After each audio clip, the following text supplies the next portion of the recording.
what do you think the guys showed tonight? What do you think they proved? He showed a lot of toughness. You know, they say offense sells tickets and defense wins games, but rebounding wins championships. And this is the first time that we've out-rebounded a team on both offensive and defensive rebounds.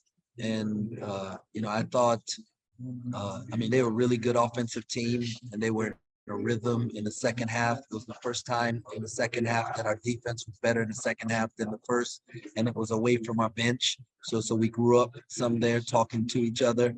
And, so it's, I'm so proud of the guys and their resilience, their fight, their toughness. What can you just say about Marquise's performance tonight? Oh man, special.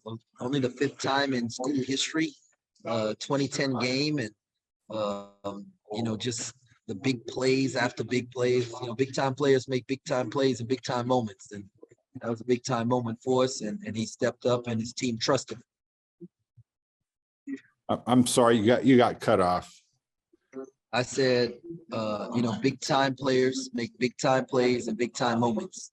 And that was a big time moment for us. And he stepped up, made those plays, and his team trusted him.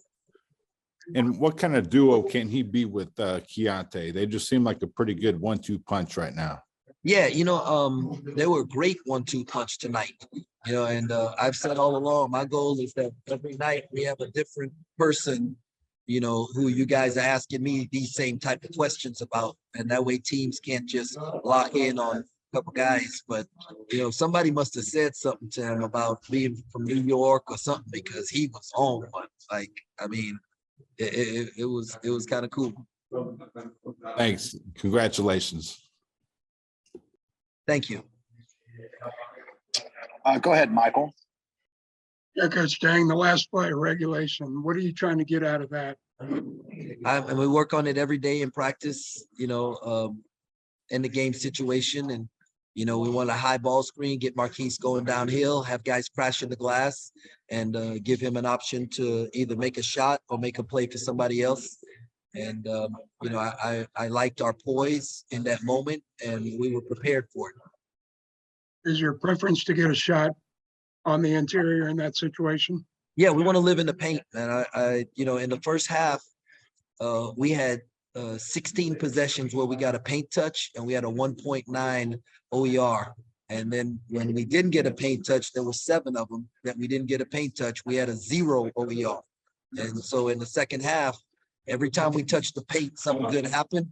And in overtime, 5 to grind, last 5 minutes of the game, teams that win, they get paint touches. And so it's something that we preach as a program, and the guys executed tonight. Thank you, Coach. Go ahead, Kellis. Hey, Jerome, congrats on the win. How much did you find yourself drawing up plays and dictating things to the sideline versus trusting the guys to just go out and win it as the game went on? Now, we had a couple of things, but we stuck to some stuff that we had been running and just put them in position to make plays. They did a good job of starting to trap Marquise on some ball screens. And so then we took him off the ball and let him be a fill guy and let some other guys attack the paint. But, Keontae was going, Keith was going, they couldn't stop us. They were in foul trouble. We were in a double bonus. So we were going to try and isolate who we thought we had an advantage with and, make them have to guard us. And so I thought the guys executed that well. When you think back to when you first started coaching Marquise, how do you think he's improved the most from, this summer to right now? He's his poise. He's learning how to stick to his habits in crucial situations rather than like making stuff up. And so and it's easy to see it when he's making stuff up, and it's easy to see when he's operating within what we want to do. And so there have been more moments tonight. There were more moments tonight where he stuck with what we wanted to do rather than him making up his own stuff. All right. Thanks, Coach. Good luck tomorrow. Hey, thanks a lot, Kellis. Appreciate you. Okay, go ahead, Cole. Hey, Coach. Yeah, Kellis kind of took my question, but when we talked at Big 12 Media Days, you talked about the difference between Marquise being a Lion and being a Tiger.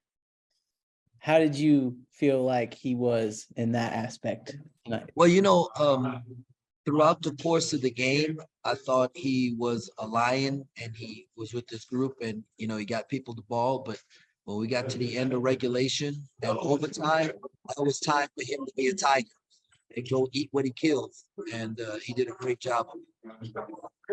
And then I was curious if you could talk a little bit about David. I know you got a little bit of foul trouble last night, but just how important has he been these last 2 games for you guys? Man, David has been huge the last, especially today. I mean, he picked up the 2 early fouls, so he didn't get to play a lot in the first half. And but in the second half, his rim running, his ball screen roll, his ability to switch on ball screens and guard perimeter guys, came up with some big rebounds down the stretch, block shot. David was huge. He was huge for us. And I mean, when he, they denied everyone. He took the big fella from the top of the key and went to the rack, and he can do that. I mean, that's an advantage for us, and we're looking to see him do that more. We need to put him in more situations where he can do it.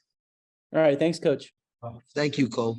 Go ahead, Tim. There we go. Last night you talked about how this team, the biggest thing that you guys have to improve on is learning each other on the court in situations like these and in new situations that you guys haven't been in. How big is that for that process to occur? Yeah, no. Well, first of all, Nevada is a really good basketball team, right? They could be an NCAA tournament team, right? And so we learned a lot about what happens when teams go on runs on this and how we're going to handle it. Do we understand that it's a game of runs and we're going to make a run? That was huge. And trusting each other on defense and figuring out, where we can pick on people on offense. That's just all part of it. But you got to do it in close games like this in order to be able to really grow. And so, I mean, we are heading in the right direction. So we got a ways to go, but we're heading in the right direction. And then I know last night you said that you guys already had the scout done on Nevada. Is the same true of LSU? And if so, what can you kind of tell us about them? The scout's done. This is not going to be a scout game. This is a toughness game. It's both teams going to have to quick turnaround and recover and come out tomorrow and rely on your habits, pretty much like tonight. Rely on your habits, and they're gonna run some stuff that we're not gonna be prepared for, and we want our habits to take over that we've worked on all summer long and since the start of the season, and it just the toughest team is gonna win. Thanks, Jerome. Good luck tomorrow. Thank you, Tim. Arnie. Yeah, I wanted to ask you about I think the charge that Keontae took there on Will Baker to get him out of the game. How big was that? Man, huge, right? Huge. We that's something that we practice every day. Also, you fight the post, and then he bumps you one time, and then you hold your ground, and on the second bump, if he goes through you, you go down. And I mean, it was a huge play for us, and so the guys were making plays on both ends of the court, and real problem. And you talked about the 5 to grind. The first 5 at the end of the regulation, it didn't go as well, but it seemed like you handled it better the second time. Was it nice to get a second chance there? Yeah, and you don't, once again, it's always better to learn wins. You enjoy that a lot more. But there's a lot to be learned about what we did in the last 5 minutes of the game, because we took a lead in the last 5 minutes and then we gave it back. And so what can we take away from that? Whether it was dumb fouls or, allowing the ball to get to the paint, or us not getting it to the paint and taking tough ones, so we're going to look at that 5 minutes and figure out what we can learn from it. But, in the overtime, I just thought, like, the toughest, we say this all the time, toughest team is going to win, and we were a tougher team tonight. Appreciate it. Thanks. Thank you. Okay, D. Scott, go ahead.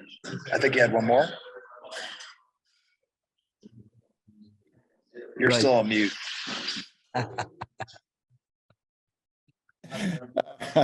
Hey, I was curious if you could maybe talk a little bit about the Kansas State fans. The Sandstorm was playing during your timeout. I heard that, and you know the fans are kind of going crazy. Just give me your thoughts on the K-State fans there at the Cayman Islands. Man, our fans have been incredible, and you know when this goes, I hope one of our things, right, as and I'm gonna talk about the fans in a second, but as a program, we're gonna play in Thanksgiving tournaments so that Christmas our guys can go home for Christmas break. Okay, that's one of the things that's important to me, that they get to be with their families for Christmas.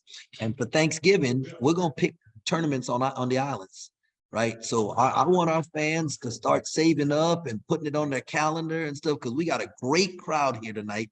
They were unbelievable. I didn't hear Sandstorm. I really could. I was locked in on the game, but you could hear them cheer. And everyone around has said we've had the best fans here. And so we need more. Like we want to take this show on the road and have a great time for Thanksgiving. So I want to invite everybody, Manhattan, to come on in Kansas City and wherever you're at. Let's meet up on the islands next Thanksgiving, and it's going to be in the Bahamas, and we're going to have a great time.